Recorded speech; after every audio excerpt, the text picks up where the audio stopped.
Okay, so this one's a supplementary video. Discuss natin yung derivation kung paano nga ba nakuha or nung pinagmulan ng mga sikat na formula dito sa RCD. Specifically yung sa flexural members. Ay, yung row required, row balanced. Ayan. Ayan, sige. So, unahin natin sa row balanced. So, paano mo nga ba ulit masasabi na balancing condition? Again, paano mo ulit masasabi na balanced yung ayan, yung condition is balance kasi meron tayong under-reinforced and over-reinforced, di ba? So, under-reinforced, yun yung dapat, yun yung ideal sa isang structure, flexural member, which is mauna dapat mag-yield yung bakal, which behaves ductile. Ductile yung behavior niya at hindi brittle. So, dito tayo sa balance.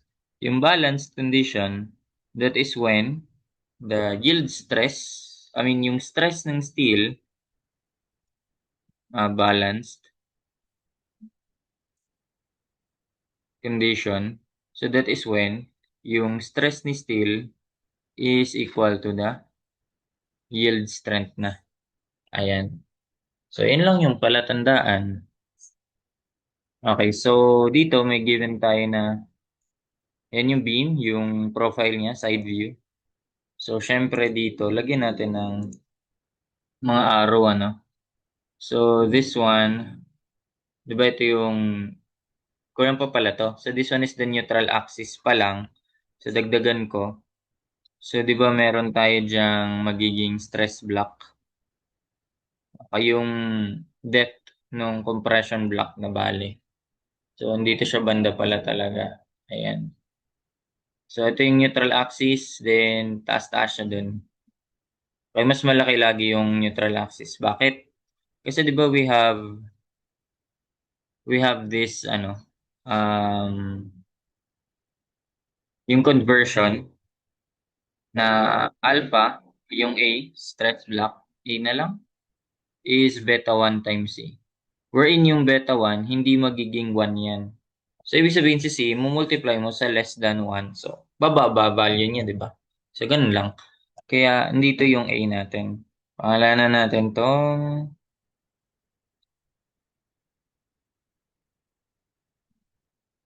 ayan, pangalanan natin tong, ayan. So, yan yung A.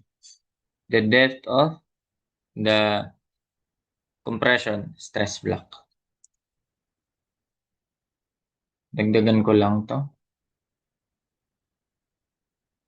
Ayan. So, that's the A. So, dyan nangyayari yung compression. So, dito na lang. Dito ko na lang siya ilalagay, no? So, ito naman siya. Nasa center yan, nag-act syempre. And compressive force. Okay, that is our C. Isa pa nga.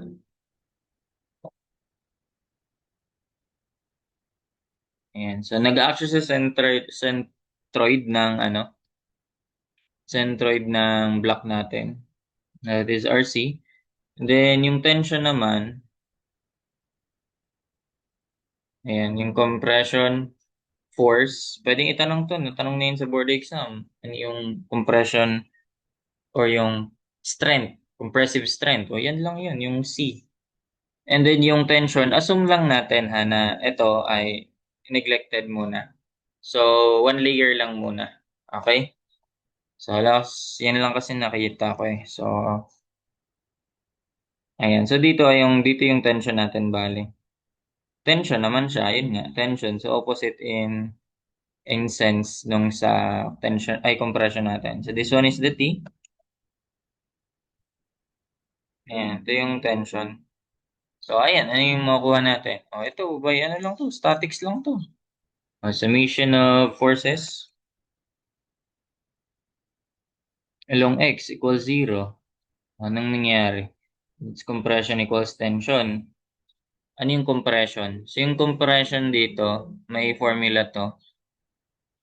Okay, so this one is 0.85. F prime of C, then actually area to ng concrete. Pero in this case, kung rectangular, AB lang yan, di ba? Yung beam width, ito yung beam width, pangalanan ko tong, ito yung beam width, ayan, then ito yung area. Beam width, tapos ayun yung A, okay? Transfer ko rin kaya to. Ayan, so andito rin siya. Okay, ayan. So yun yung ano natin, aha, kung yung depth ng compression block, ayan. So beam times A, area neto bale, area neto. Ayun. Then yung tension naman, ASFY. So paano nakuha yun? Di ba ano lang yan?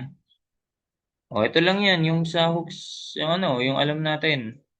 Sa Hooks law, yun pala, Hooks law. Yung, dito siya na-derive eh. Yung stress is proportional to strain. So yun.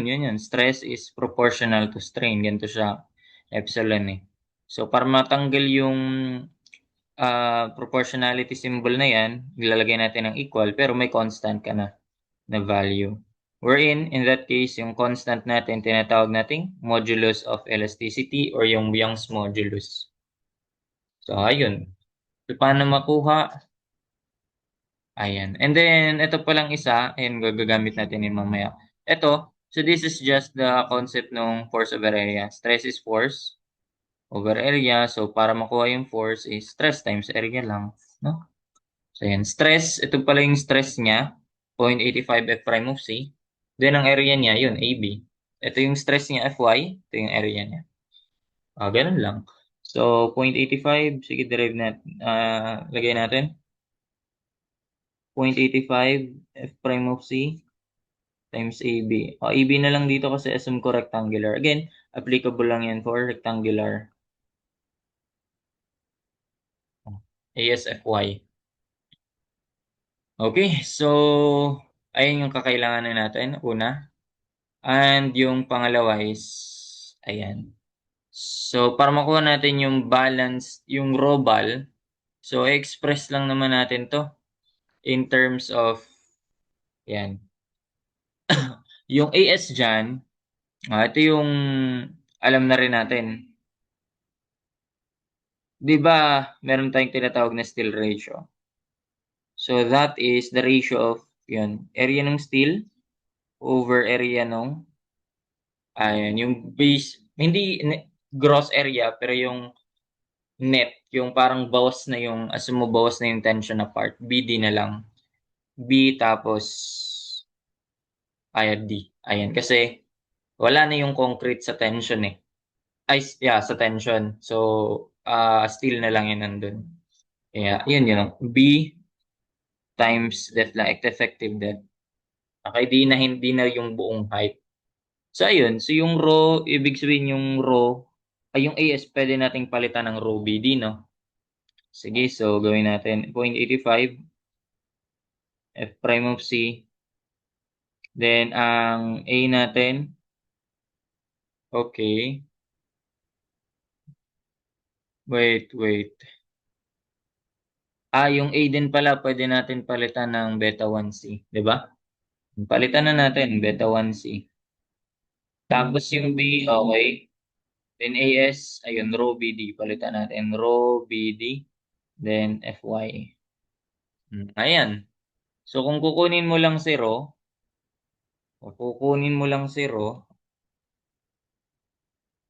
so, paano yan? 0.85 F prime of C. Ganito na siya, format niya. 0.85 F prime of C, divide ko by Fy. Kasi madalas ganyan eh. 0.85 F prime of C Fy, okay na tayo. Then beta 1 times beta 1, then ayun. So may ano tayo. Tanggal na pala tong BB, no? So ang nangyari ay C over D, di ba? C over D. Tama?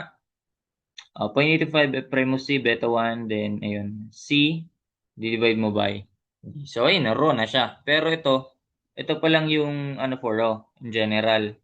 So, pwede tayong makakuha ng raw required and raw balance. Unahin natin yung row balance. So, paano natin masabi ito na FSFY?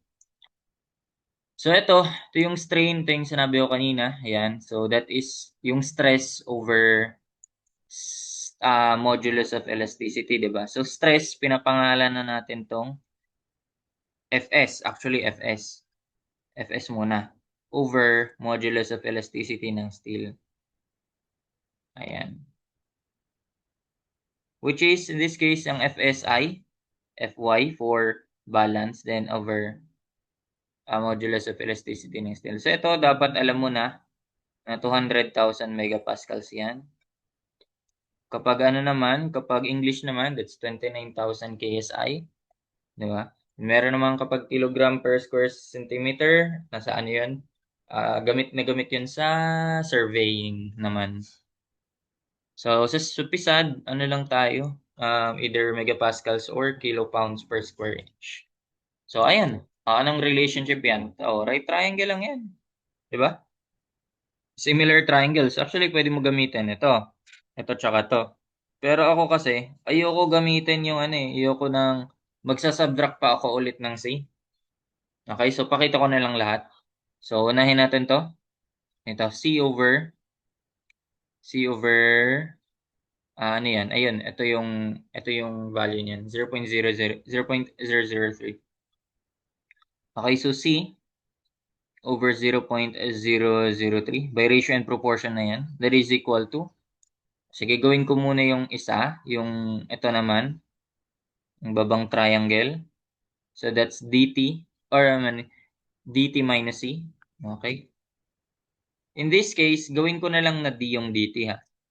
So, d minus C over, ayun, Fy. Ito yung strain niya. Fy over Es. Sige, Es na lang muna. Okay, ito kasi, modify mo pa CC. So, ang gusto ko gawin is, kapag yung buo naman, pwede mo kasi i-consider yung buo eh.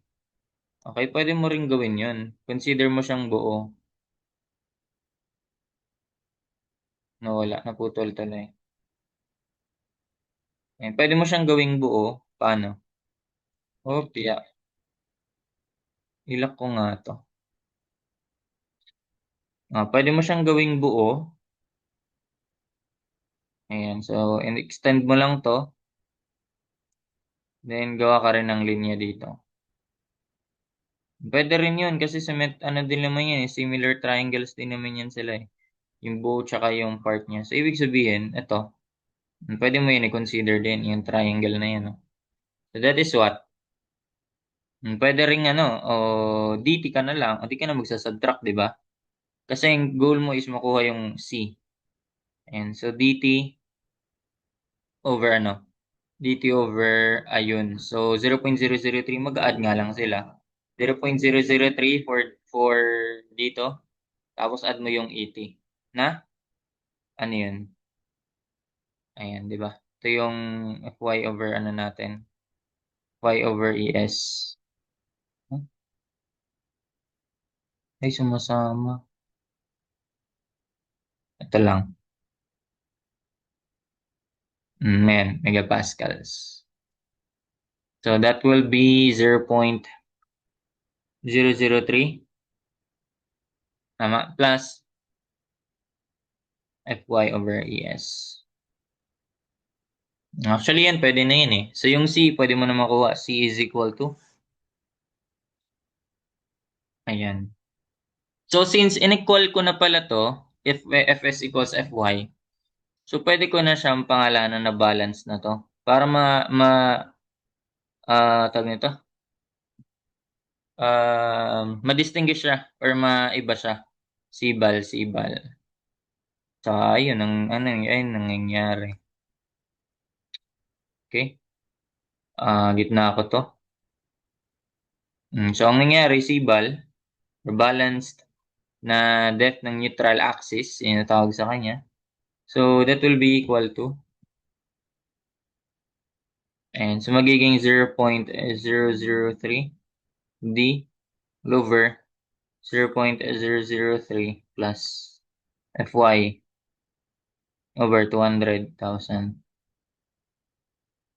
Okay? So, paano mo ma-eliminate yung 200, ay, paano mo ma-simplify yan? So, pwede mong gawin is, multiply ko na lang 200,000 both sides, di ba? Ay, both sides, sa numerator and sa denominator. Modification na lang to. O 200,000 times 0.003, that's certainly 600 yan, di ba? Point, oops, 200,000 0.003. Ayun, 600. So, ayun. Doon siya na-derive. Kaya ang sibal natin, oops, na naman cursor ko. Nako, lolo ko. Ayun. So, ang sibal natin, balanced depth ng neutral axis is 600D over 600 plus and 200,000 times Fy over 200,000. So, Fy na lang to. Actually, pwede mo nga, kung di mo makabisa yan, dito ka na lang mag-umpisa. Lalahanin mo yung relationship nila. Yung similar triangle. Pwede yun. So, strip solve mo na lang. Makuha mo yung balance. O, pag nakuha ko na yung balance na yan, substitute ko na siya dito. Di ba? Para matatawag ko na tong robal. Pag pinalitan ko na si Sibal, C ng Sibal, palitan ko na si Ro ng Robal. Nangyari 0.85 F prime of C pa rin over Fy times beta 1 then times yung Sibal ay ayun no, may D dito over D. So, ibig sabihin magka-cancel na yun. Ayun, naging 600 ay naging something D over D eh. 600 over 600 plus Fy. Ganun lang kabisaduhin tong Robal. Yan. Then for raw required, yun, mas ano yun, mas maraming gawaan yung raw required. Okay. So that's it. Yan yung robal. Sige, gawin natin yung raw required naman. For raw required, kailangan mo, di ba may ano dun? Madadagdagan to ng equation eh. So, bukod sa summation of forces along x equals 0, pwede rin tayong mag-summation ng moment, no? Summation ng moment either sa t or sa c. Kung sa t ka magmo-moment, edi c, 'di ba? Times yung moment arm. Na ano yung magiging moment arm nun? Ang magiging moment arm nun ay nasan yung red ko? Ang magiging moment arm mo naman ay ito. Ano value niyan? So that's, 'di ba yung kabuuan ay D? Ayan D. O bawasan mo lang ng kalahati ng A. Kasi ito, 'di ba yung centroid ng C? Ay yung C is naka tutok sa centroid. Di humati yun. Hinahati niya yung A. This one is A over 2. So this one is D minus A over 2. Yun, ganun. So, pwede ka mag-moment sa C, pwede ka mag-moment sa T. Either way, parehas lang yun. Kasi nga, T is equal to C din naman. So, kahit anong gamitin mo, basta ang moment arm nila, iisa lang. So, mag-moment na lang ako kay C para ang gamitin ko ay etong T, ASFY. Summation ng moment at C is, ayan, moment at C is, yun nga, moment at C. So, that will be your moment, no? MN pa lang pala, nominal. Wala pa tayong ano dyan eh. Okay, so wala pang reduction factor. And so, MN is kung mag-moment tayo at C, so that will be T times T times D minus A over 2. Ganun. Ang T, pwede nating palitan ng ASFY, then D minus A over 2.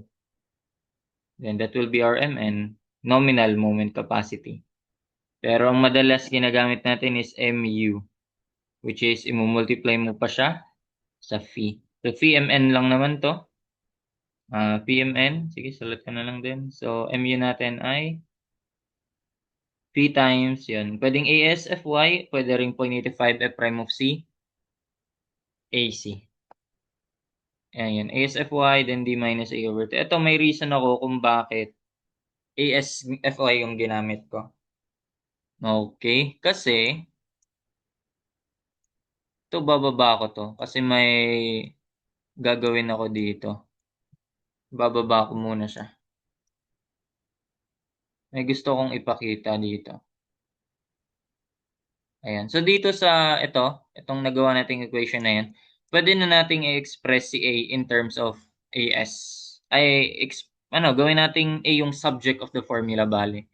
So magiging ASFY over 0.85 F prime of C times B na lang, di ba? Kasi minultiply na, nasa left side na nga sa A. So yun yung ipapalit ko dito.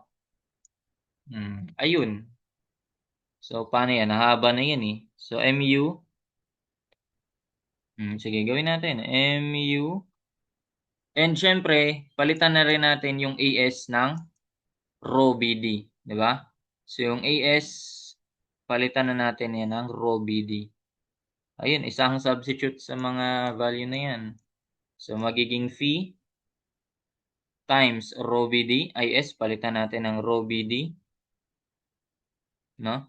Fy, then yung D, in minus, ayoko na isulat uli. Kopihin ko na lang. So actually, yan, ASFY yan, A yan yung A, di ba? Divide mo pa by 2. Dito mo na ilagay si 2. Wala rin, inulit din. Dadagdag ko lang si 2 dyan. Kasi ayoko i-simplify. That's 1.7 din naman eh. Pero ayoko lang i-simplify kasi 0.85 yung nasa formula dun, di ba? 0.85 F prime of C times B. Ayan. So, yan na yun. Okay, so, ano mangyayari? Eto, familiar ba tong phi BD? Okay, so, ayusin natin. Magiging MU is equal to, yung phi BD, alam natin yan eh. Phi BD, kulang lang siya ng isa pang D, di ba? Ayun, mamaya, ano naman natin yan? Maayos natin. Ito pa pala. Okay, may nakalimutan pala ako. Yung ASFY. Okay, di pala pwede. Palitan na natin yun ng rho BD din. Rho BD, then FY. Nakalimutan lang palitan. So, ayan. So, ayan na, meron na tayo. Rho BD, Rho BD. Ayun. So, pag finactor out ko si D, ayun. Pag nilabas ko tong D, ayan, nilabas ko yan dyan, nilabas ko. So, magiging rho BD squared na, di ba? Ayun, unahin natin yun. So, MU is equal to phi BD, labas ka na sa isang D. So, phi BD squared na yan. Phi BD squared tapos rho FY. Then, syempre, ito magiging 1 minus, 1 minus rho B FY all over 2 times 0.85 then F prime of CB. No? Tama? Ayan. So, rho MU phi BD squared, familiar ba to? Diba? So, ito yung tinatawag natin na, diba yun yung coefficient of resistance? Hindi na restitution na. Resistance. Ayan. Itapat ko nga lang tong equal sign. Kasi dapat ang pagsulat ng equal sign ay tapat sa bar. So, mu over phi BD squared, ano yun? Di ba Rn yan? Or Ru? Paano ba na yun sa inyo? Di ba yung coefficient of resistance? Pero pangalanan natin yan nun. Sunod, ito na. Ang goal natin is yung rho. Pero pansin mo, pag minultiply ko si rho dito, linear lang. Pero pag minultiply ko, magiging quadratic. So, paano yun? Di, simplify natin. Rho Fy. So, i-express ko na parang x, di ba hinuhuli natin yung x. So, si rho kasi ginagawa natin x eh. So, Fy times rho. Then minus, unahin ko ulit to. Ito pala. May mga cancel pala, no? BB. Wala na pala yun. Dito pa lang pala mga cancel na so, no? Kung napansin yun, sige. So, rho Fy, tapos, ayun, Fy. Ihuli ko ulit si rho. Fy minus 2 times 0.85. Then F prime of C na lang. Then dito na rho squared. Ayan, rho squared, Fy. O, ano na to? Di ba ano to? Pwede mo siyang ma-arrange as yung naka-in terms of ganito, ax squared plus bx, lowercase pala. Pwede mo siyang ma-arrange as ganito, di ba? Ax squared plus bx plus c equals 0 para magamitan natin ang quadratic formula. So kung ayusin natin yan, ang nakagano na format, so 0, lipat ko na lang sa kabila. Yung rho squared, para maging positive yun, Fy over 2 times 0.85 f prime of c. Then rho squared. Ayan. Ayan yung ax squared. Then plus bx. Actually, pag nilipat ko yun doon, negative pala, no? Negative b. Ang b niya ay fy rho lang. Fy rho. Negative b. Ayan. So, transpose doon, positive, transpose negative, then positive Rn. Equal to 0. So, ibig sabihin, Rn pala yung C. Actually, pwede na nga to eh. Kaso kasi kapag ganito, 2 roots. O pwede na nga to eh, kung maalala mo to, Fy over 1 point, ayan. Tapos rho squared, tapos minus Fy, tapos Rn. Lagay mo as C. Pwede na yun. Masusolve mo na yan sa calcu. Diba? Dalawa yung lalabas na rho mo. Siyempre, yung rho dapat still ratio yan. Hindi yan mag-greater than 1, di ba? So, tingnan natin. Paano ulit yun? Tanda pa ba? So, if x, ano yung quadratic formula? So, rho, pangalanan ko na. Negative b plus minus the square root of b squared minus 4ac all over 2a. Now you know quadratic formula. So, rho is negative b. Ang b natin ay negative fy. Plus minus the square root ng b squared, also negative fy. B squared minus 4 times a. Ayun ang haba. Fy all over 2 times 0.85 f prime of c. 4a then c. Kasi natin ay Rn lang or Ru. Paano ba yun sa inyo? Parang Ru gamit namin. Negative b plus minus the square root of b squared minus 4ac all over 2a. 2a. Ang a natin ay yung mahaba ulit. So, Fy all over 2. Cancel na pala si 2 dito, no? 0.85 f prime of c. Ayan. Simplify na lang. So, rho is equal to negative negative. So, positive Fy na yan, no? Plus minus square root. O, simplify natin to. Okay. So, paano yan? Negative b plus minus the square root of b squared minus 4 times a times tama naman. Sige. Substitute natin. So, this will be Fy. Fy squared minus. Simplify natin to. 4 divided by 2. O, di ba? Magiging 2 na to. O, familiar ba dito? Ito na yung 2Rn, di ba? Kung tandaan niyo yung formula na, ano, ng rho required. 2Rn or 2Ru. Ano yun? Over 0.85 f prime of c. O, may nakalabas lang na. Ano yun? 0.85 f prime of c.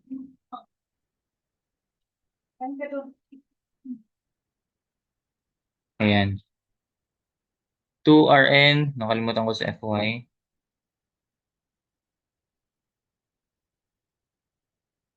And then divided by, ayun, cancel. 2 to Fy over 0.85 f prime of c. Ayun. Fy 0.85 f prime of c.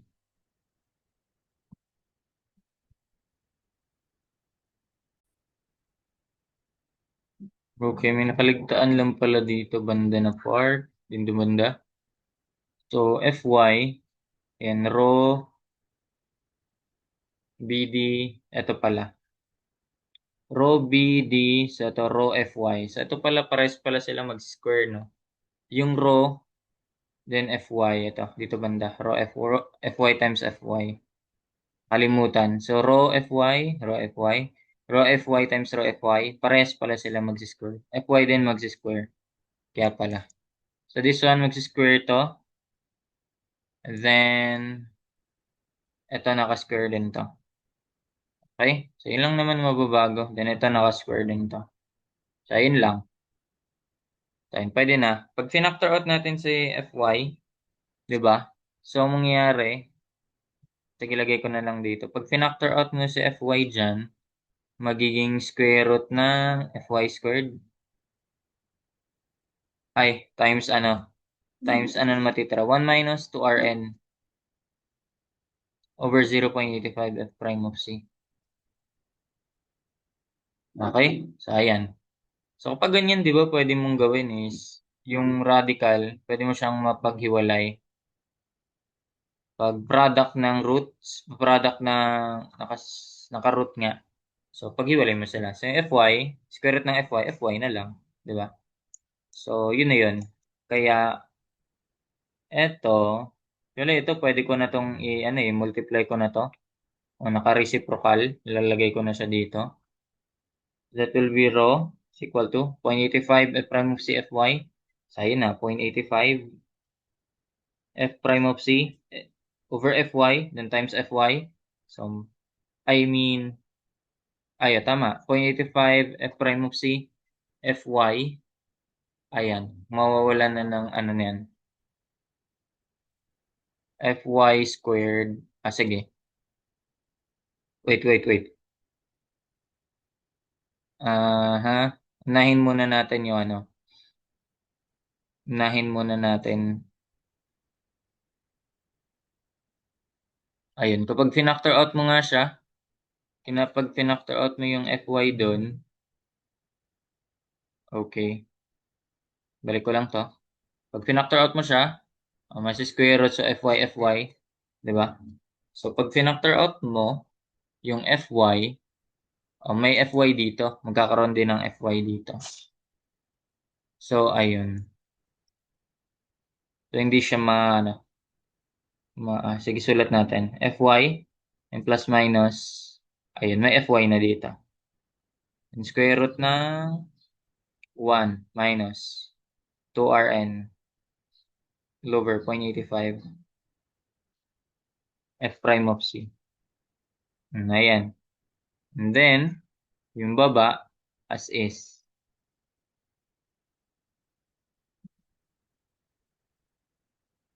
Ay, wait. May kulang nga. Sabi na eh. Di ba A yung baba? Ang A ay naka-square na pala. Okay? Nakalimutan pala. Meron din pala yun. May square din pala to. So, ayun. So, anong nangyari? Pag i-multiply mo na yan, yung baba, gagawin mo ng fraction, di ba ano yan? For dividing fraction. So, get the reciprocal of the denominator. So, 0.85 F prime of C over Fy squared. So, ayun na pala. So, Fy, pag finactor out mo ulit yan, lalabas yung Fy. Sige, gawin natin. Factor out natin, lalabas si Fy. Usod ko lang pala dapat yun, no? Hindi ko na binura. Okay, lalabas natin sa Fy. Then, ayan. So, ito magiging 1 plus minus 1. Ayan na siya.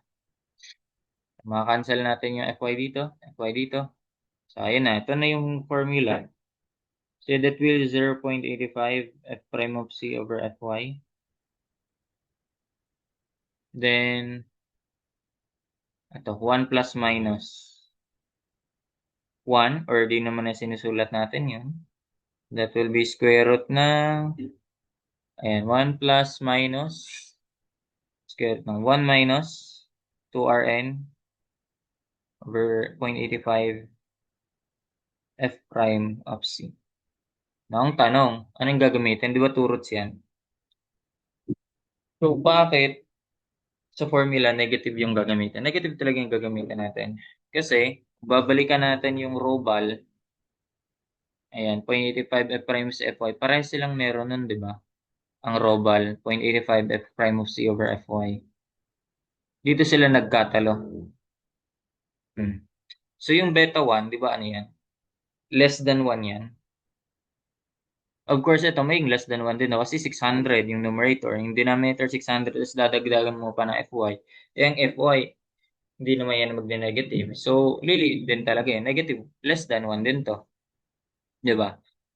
So, ang robal mo, para masatisfy mo, ang robal kasi, ito, ganito. Ang robal kasi, siya din yung nagde-dictate kung, ayan, pag less than robal, ganito na lang. Gawa ko ng line. Ayan. Okay? Kapag ito yung robal natin, ayan. So, pag ito yung robal natin, pwesto ng robal, ang less than yan, ayan, yun, tension controlled. Then kapag over na yan, greater than yan, compression controlled na yun. So, yun yung nagde-dictate, yung balanced still ratio natin. So, kailangan, mas mababa sa robal para maging ano siya, under-reinforce yung tension controlled niya. So, ayun, paano mo gagawin? 0.85 of prime of C, kailangan mas mababa. So, hindi mo idadagdag. Minus ang gagamitin natin. That's it. So, this is the formula na nagagamitin natin. Okay? Ayan. So, ayun. So, that's it for the derivation ng rho required and yung balanced still ratio. I guess that's it. Hope you learned something. Thank you.